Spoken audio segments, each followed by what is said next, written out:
100. 100.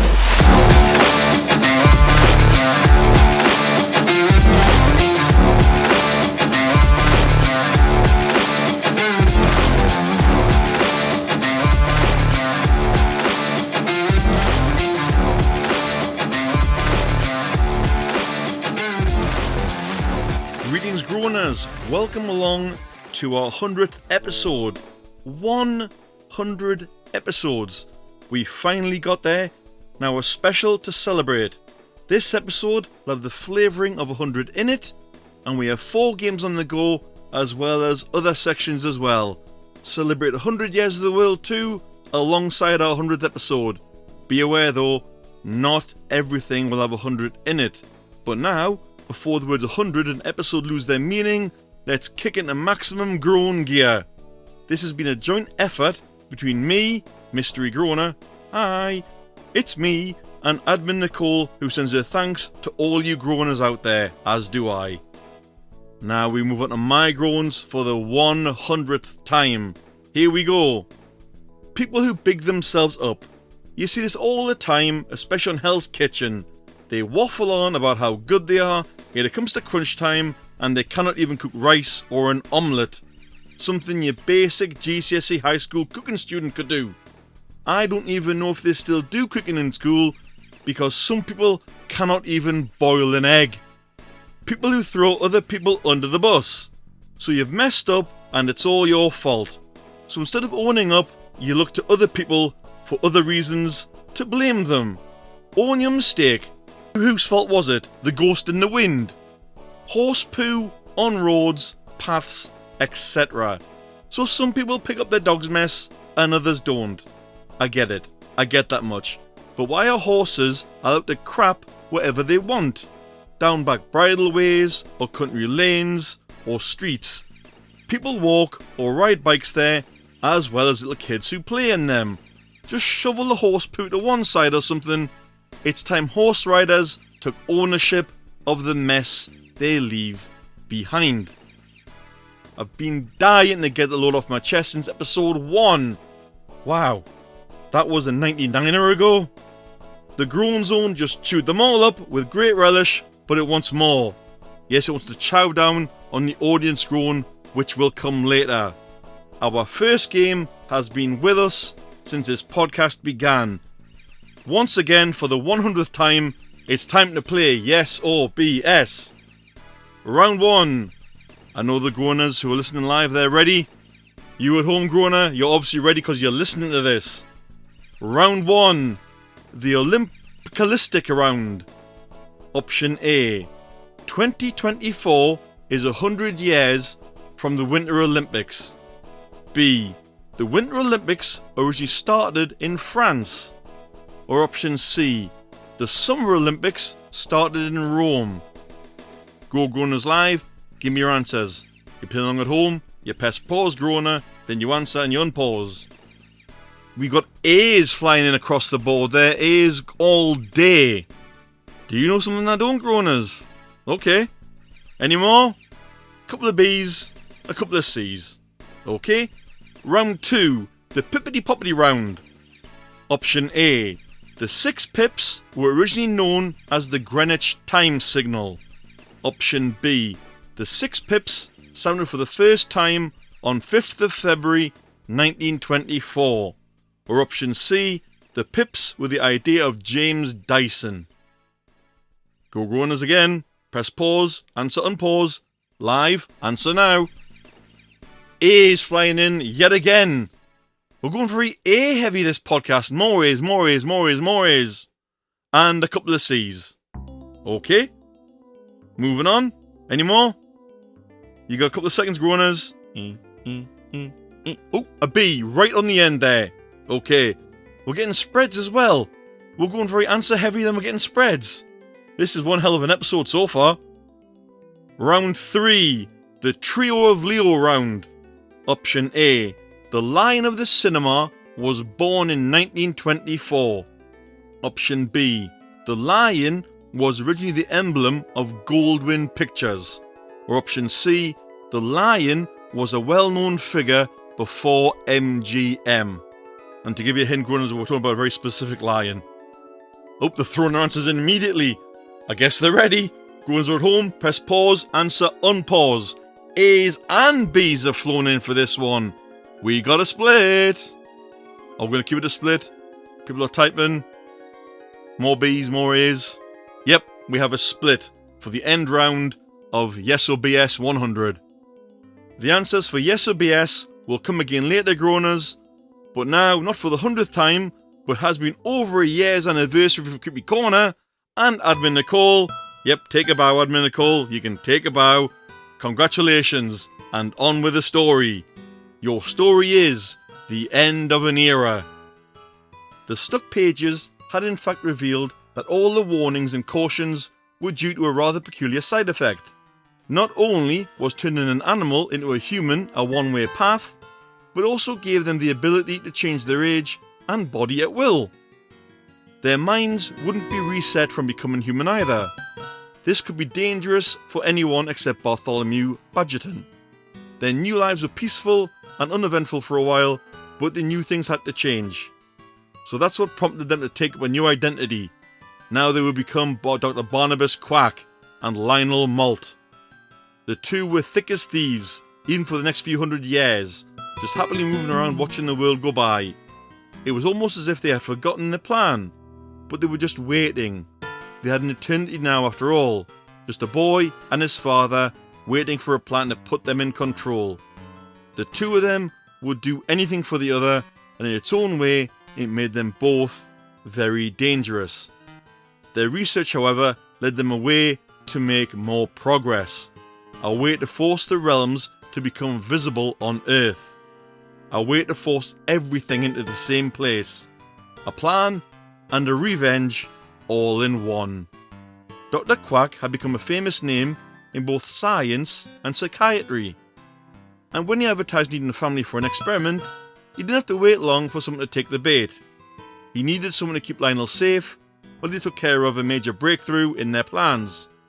So he paid an out-of-their-luck couple to watch his son and act like his parents to anyone who might interfere. No questions allowed, and they were never allowed to speak of things to anyone. So the couple and the wife's father became Lionel's new family. They would do whatever Lionel wanted and never say a word. Over time, the affection for Lionel became real though, even knowing what a monster he was. They saw something that Lionel had long since lost, or perhaps never even knew he had. This was why his newly beloved grandfather got to become one of the chosen. In a way, it was a choice made with love.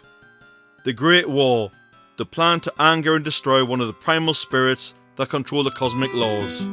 This was their doing, and with the power Dr. Quack had grown over everyone, he was too easily believed. Some people in the government wanted a war, and Barnabas Quack merely encouraged them to make it happen.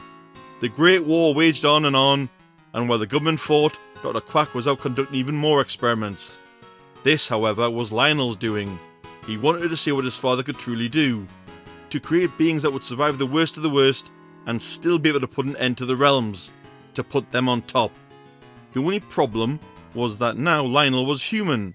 There wasn't anything he could do other than age himself. He needed more power, something more than experiments. That's when he heard of the old man. That's when he tracked down where he would be and played the part of the scared little boy too weak to find home. The alligator that day wasn't bonded to Lionel, it was trying to warn the old man. That's how Lionel became the sewer lord that he is today. His father continued to experiment on him as Lionel requested, trying to find the source of what powered the old man. He was given the codename No Face, since no one would ever see or hear him. His ability to change his form at will would greatly help with that. Then they discovered the darkness that lay at the core of his new form. The darkness was the key to everything. The one primal thing they needed more than anything else. The old man was frozen, stuck to the ground.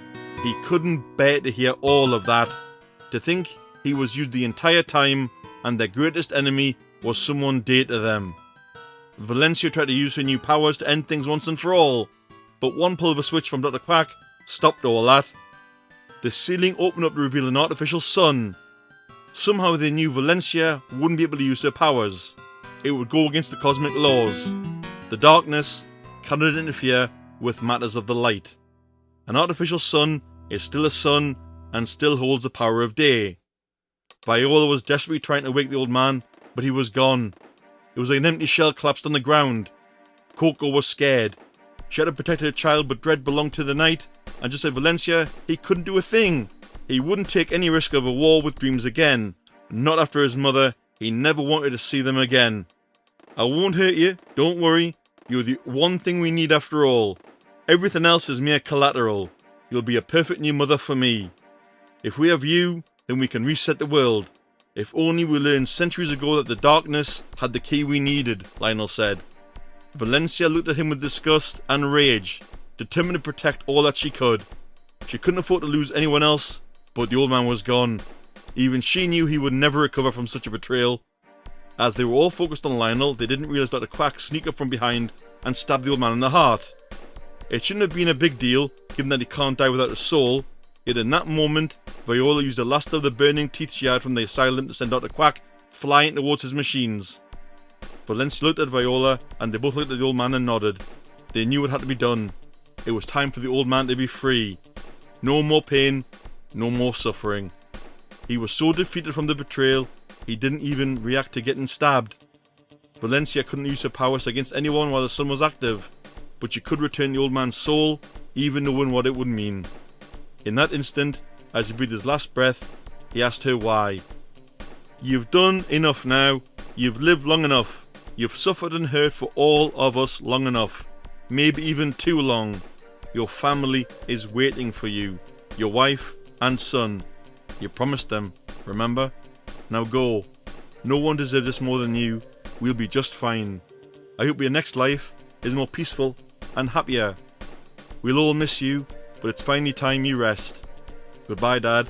Thanks for giving me life when you could. Have ignored me and let me suffer. I'll never forget that, Valencia explained. The old man smiled as his eyes began to well. He knew it was the end for him, and in a way he was grateful. To finally move on and see his wife again. To see what awaits the three of them on the other side. He asked them to always stay together, where he closed his eyes and his hand dropped to his side. As Valencia stood up to face the sewer lord and his father, she had but one thing to say to them. If my power is truly what you need to end this world and make yourselves gods, then I will give it to someone else. I'll become the bride of death. Wow. Nicole, please tell me the old man is reborn or something. He's been with us for over a year. I know you give me hints at something else between the stories, but I lost my thoughts reading this live. I don't know how she'll top the story Groaners. This isn't me. This is all Admin Nicole writing these. Someone give her a recording deal? A writing deal, please. Maybe she'll get lucky in writing another story and hit gold again. But speaking of luck, it's time for Oh Lucky! Mount Pelée erupted in 1902 in Martinique, wiping out the entire town of Saint Pierre, and very few people survived. Ludger Silbaris was one such survivor who created a cottage industry around his adventure, travelling with Barnum and Bailey as the man who lived through Doomsday. In reality, he was imprisoned the night before for a drunken brawl. His cell was half underground with no windows. When the volcano erupted, he was saved by his surroundings, although he was terribly burned by the superheated air. He used his clothing soaked in his urine to stuff the gap in the door and had to survive alone for 4 days before he was rescued.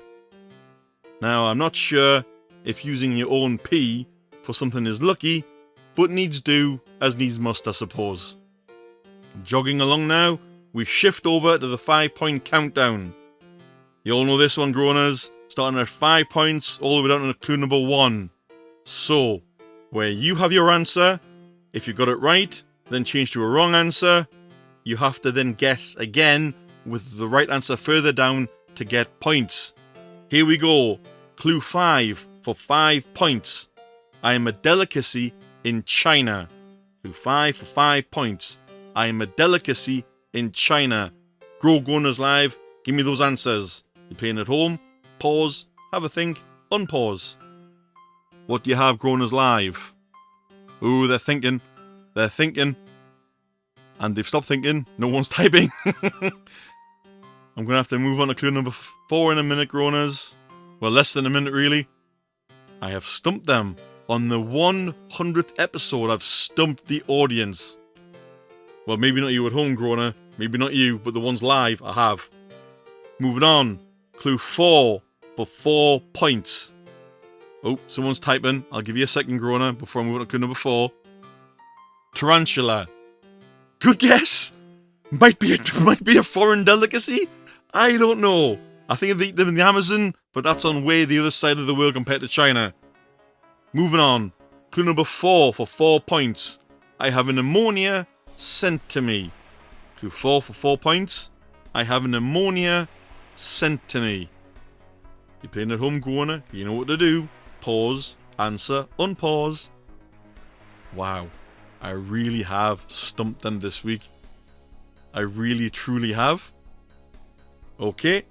Unfortunately, Groaners, I'm going to have to move on to clue number 3. Which is, I have nothing to do with chicken. Because, of course, there's a lot of chicken dishes in China. Clue 3 for 3 points again. I have nothing to do with chicken. Playing at home, Groaner. Press pause, answer, unpause. You're playing live right now. Give me your answers, please. Which I don't think they're gonna, because I've stumped them again. Okay. Moving on again. Clue 2 for 2 points. I do come from a bird, though. Clue 2 for 2 points. I do come from a bird, though. Again, Groaners at home, you know what to do. Groaners live, you know what to do. Yep. The game of 5 point countdown. It's not the 100th game, but I've got them. I've got your Groaners live. Got you stumped. Final clue. Oh, someone's typing. Bang on cue there. What do you have for me, Groaner? A fermented egg? Okay. Alright. Moving on. Final clue. My name involves another word for 100. That clue one final time. Clue 1 for 1 point. My name involves another word for 100. I'll give you a little side clue, Groaners. The one that said fermented egg, you're close. You're very, very close. Anyone? Is anyone typing any more answers? Wow. Okay. I've got them. Everyone's listening live. I've absolutely got them. I got you, Groaners. I got you stumped. But I bet you at home, Groaner, listening, I bet you weren't stumped and you got the answer somewhere. Speaking of answers, you'll find out later where you scored points, Groaners, if indeed you did. But now, yet again, we must ask that question we ask almost every week now. Why oh why? This week, I had my eyes open to a form of horse racing I simply cannot believe. Hobby horsing. For those outside of Finland, no offense Finland, this is where you have a toy horse's head on a stick and you basically ride the horse in a form of imaginary play. Finland has gone a step further and we now have the Hobby Horse Racing Championships, which Germany, hi Germany, host this year. Whilst this all sounds fun, the competitors act like their horses are real, giving them praise and all sorts. I do hope they realise it's their leg power, not horsepower, that jumps over obstacles. Imaginary play becoming a bit too real? I simply just have to ask, why oh why? Now, Admin Nicole brings us Blast to the Past, a brand new one-off section for this special. 100 episodes in, many more to follow. But what about the last 100 years though? As we celebrate the centenary of episodes, why not take a blast into the past over the last 100 years and see what else we should be celebrating? So enjoy these special facts to coincide with our own 100. So 100 years ago, the first scarlet fever vaccine was discovered by George Frederick Dick and his wife Gladys Dick. German physiologist and psychiatrist Hans Berger records the first human electroencephalogram. I've probably butchered that, I bet I have, but I'm not a man of science, I'm a man of groaning. The first specimen of Australopithecus, Nicole, you knew what you were doing when you did these. I knew you couldn't resist. It's all about facts. but you couldn't resist on the 100th episode, and I'm leaving this in. The first specimen of Australopithecus afranicus, the fossil skull of the Tuang child, is identified in South Africa. Thrombotic thrombocytopenic purpura is first described by Hungarian-American pathologist and physician Eli Moskowitz. These all happened 100 years ago, and it probably takes another 100 years of learning for me to pronounce some of these words right. Apologies to everyone for my butchering. Another game now is Down Dummies. I said this show would be jam-packed, but these Darwins have nothing at all to do with 100. Just a bit of fun for episode 100. Round 1. So a man was very frugal and wanted a cheap way to create his own fireworks. Needless to say, it definitely went off with a bang. But how did this man create the instrument of his own death? Was it A, he mistook dynamite for fireworks and blew both himself and his display up? B, he realised all too late that cutting the top off a grenade with a chainsaw is a very bad idea? Or option C, he stole some faulty fireworks and when he went to light one, they all exploded in his face? Go Groaners live, give me your answers. Those at home, press pause, answer unpause. We have a split down the middle. B's and C's have came in right when I was actually reading that out. So some Groaners were really quick off the mark there. Round 2. Two drunken men in 1996 decided to steal a plane. Why? This is Down Dummies. Who knows why? How did their foolproof plan lead to their death? Was it option A, they didn't know how to fly after getting up in the air, the plane went into the ground like a bloomin' dart? B, they were drunk and so happy that they were flying until in a drunken stupor they flew into some power lines? Or C, they went the wrong way and went out to sea, whereby they ran out of fuel and crashed somewhere over the Atlantic? B's, I didn't even have to ask, but I'll give the Groaners at home a chance. Press pause, answer unpause, Groaners at home. The Groaners live already thrown their answers in. A split again. Actually, I misread that. It's not a split. B's all thrown in. Everyone's gone for B. Drinking and flying. Okay. Answers will come along at the end of the show, but now it's your turn to groan, Groaners. Yes, feed the zone. It's audience groan time. This week's audience groan came in via email of Krishna of Poland. And he says, or groans I should say, "Hi Mystery, thanks for selecting my groan. I am no Picasso, but I do my own decorating in properties I have lived in. Can someone please tell me why I keep doing it in decent clothing instead of old ones? I honestly believe I will get none of myself, yet I come out looking like I've been in a hail of paintballs." Krishna, stop wearing new clothes for decorating. Only you can stop doing that. Good groan though. But as always, Groaners, we need your groans, your why or whys or what there's, your lucky or unlucky stories, your hero or zero of the week nominations, and of course, your feedback. How do you send it in? How do you do it? Drop a comment on any episode and we'll pick it up. You can email us at thegroanzonepod@gmail.com. You can hit us up on Facebook groups at the Groan Zone Podcast.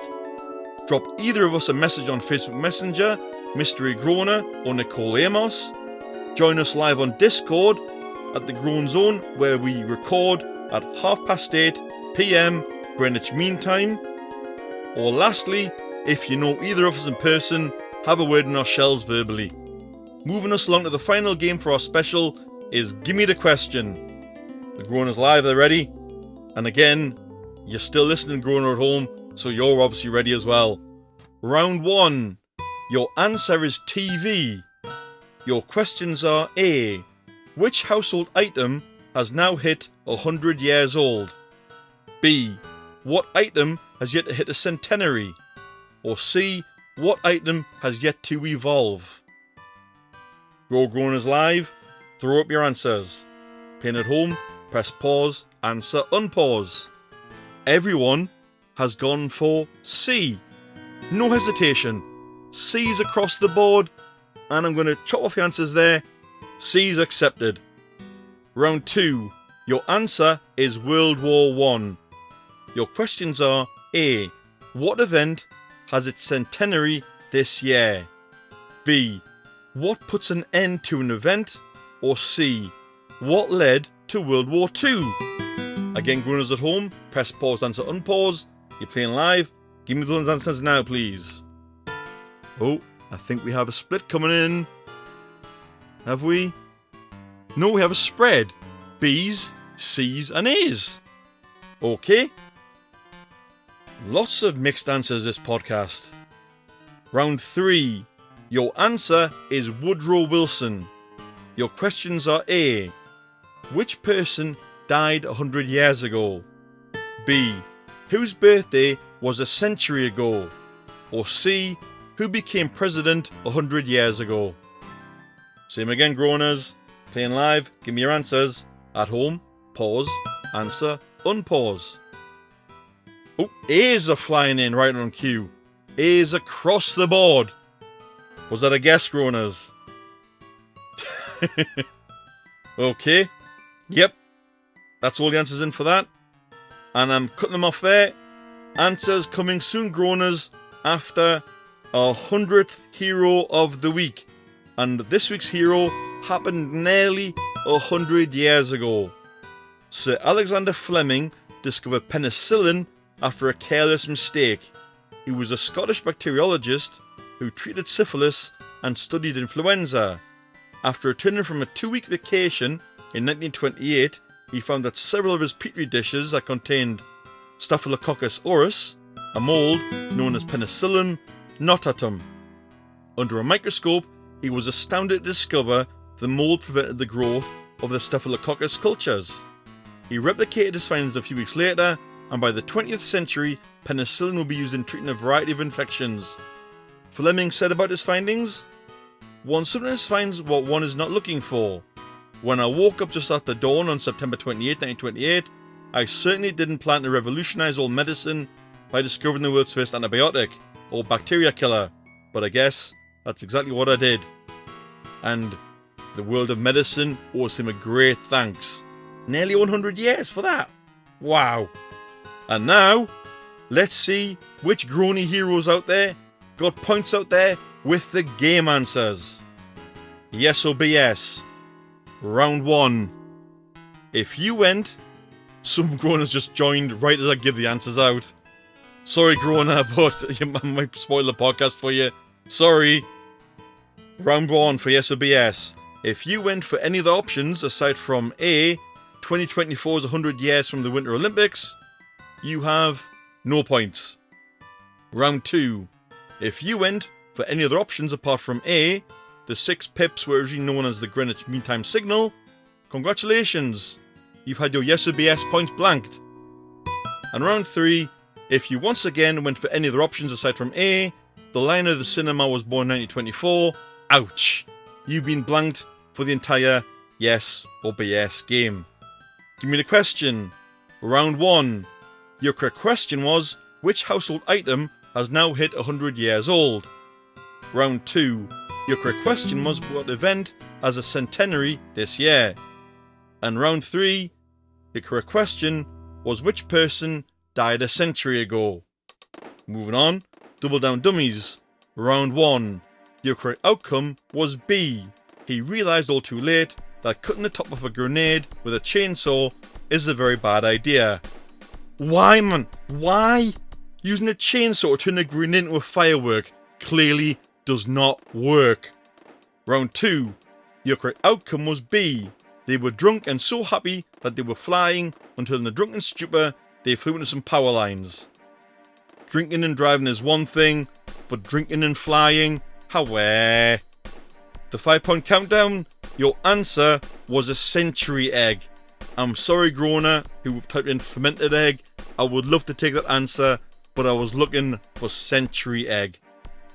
And lastly, from last week, where the hell am I? Your clue was, I share my name with the surname of a famous basketball player. The answer was Jordan. Hopefully, some groaners out there got points. If you did, maybe drop us a line and let us know if you find the games easy or find them hard. There is no anagram anxiety this week, as already we've overstuffed this show, but it will return next week, as will Yes or BS and Gimme the Question in a little show reset. Here's to another 100 episodes, and you can be sure there will be years left of groaning in this zone. Editing this episode was a mammoth task, Groaners. Thank you for listening to this show for all this time. Stay groany, we'll see you next week. Bye bye.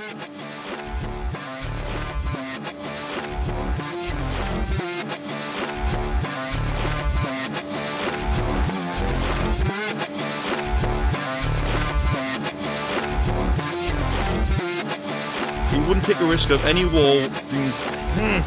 However, I won't hurt you. I can't speak. Hi all, and welcome on to the first show of the Groan Zone. All this show is going to be